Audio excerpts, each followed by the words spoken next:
Sabi ng ibang advisor, kuha ka na lang ng insurance, pare-pareho lang naman yan. Tapos nung after a while, di pala gusto yung plan, di pala kailangan, sayang lang ang bayad. Tapos dyan nalilito yung na-scam ako, scam yung insurance. So ito, try natin introduce. Educate ba? Life insurance lang po itong nasa picture. Wala pa dyan yung mga pre-need, health, HMO, PhilHealth at iba pa. Ang life insurance ay naglalaman niya ng mga benepisyo na matatanggap ng kliyente kapag may nangyari sa buhay nila na life uncertainties. Such as core benefit, o ito yung death. Riders, ito yung additional benefits added like critical illness, disability, accidental, hospital confinement. Ngayon, kung gusto mo nang kumuha, it comes in different form. Meron tayong traditional at variable.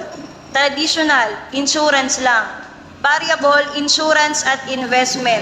Later kasi may encounter kayo na cash value. Hindi po yun investment na exactly same as investment component ng variable plans.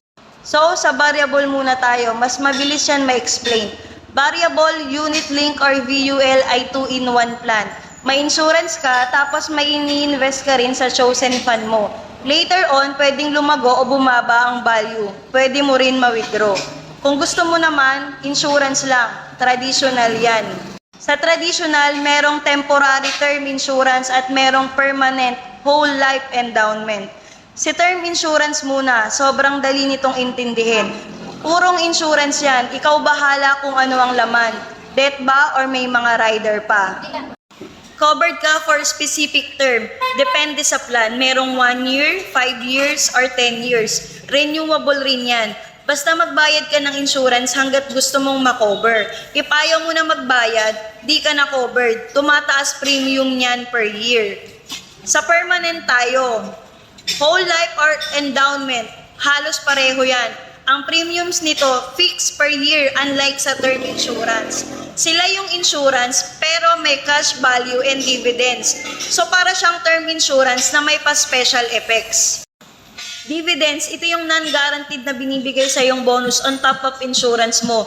Pwede mo itong withdrawin or hayaan lang lumago. Bonus ito be, cash value or surrender value. Ito yung pakulo na pag ayaw mo na, may mababalik pa naman sa'yo kahit papano. Yan yun. Pag umayaw ka na, surrender na. May babalik na sa'yo yung pera pero hindi ka na insured ha. So anong pinagkaiba ng whole life at endowment? Whole life, buong buhay hanggang 100 years old. Usually, yan yung maturity, meaning insured ka hanggang 100. Endowment, pwedeng hindi siya hanggang 100 years old. Ganon. Kung yung mga types na lang yan, under, more on payments term lang yan ha. Regular or limited pay.